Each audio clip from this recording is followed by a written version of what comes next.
આજે ડાંગ જિલ્લા collector office Ahwa ખાતે આદિવાસી સેના દ્વારા ડાંગ જિલ્લાને કેન્દ્ર શાસિત પ્રદેશ બનાવવા માટે અને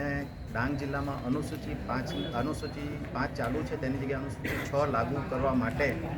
એક આવેદનપત્ર કલેક્ટર સાહેબને આપ્યું. પણ આજ સુધીનો અમારો અનુભવ એવો રહ્યો છે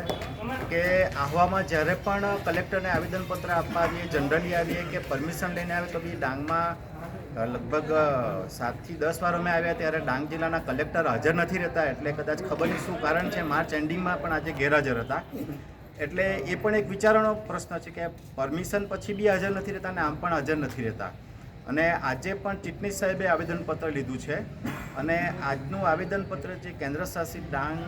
પ્રદેશને બનાવવા માટે અને અનુસૂચિ 6 લાગુ પાડવા માટે આ આવેદનપત્ર થોડા સમયમાં અમે જંતર મંતર નવી દિલ્હી ખાતે મિટિંગ ભરીને દિલ્હી ખાતે અમે રાષ્ટ્રપતિ, વડાપ્રધાન અને ગૃહપ્રધાનને અમે આપવાના છીએ, જેથી ડાંગ જિલ્લાને કેન્દ્ર શાસિત પ્રદેશ બનાવાય અને અનુસૂચિ 6નું પાલન થાય, જેથી આદિવાસીઓના જે 75 વર્ષ થઈ ગયા આઝાદીના અને ત્યાં સુધીના જે પ્રશ્નો બાકી છે, પેન્ડિંગ છે, અને ડાંગ જિલ્લામાં વિકાસ જેવું કંઈ દેખાતું નથી,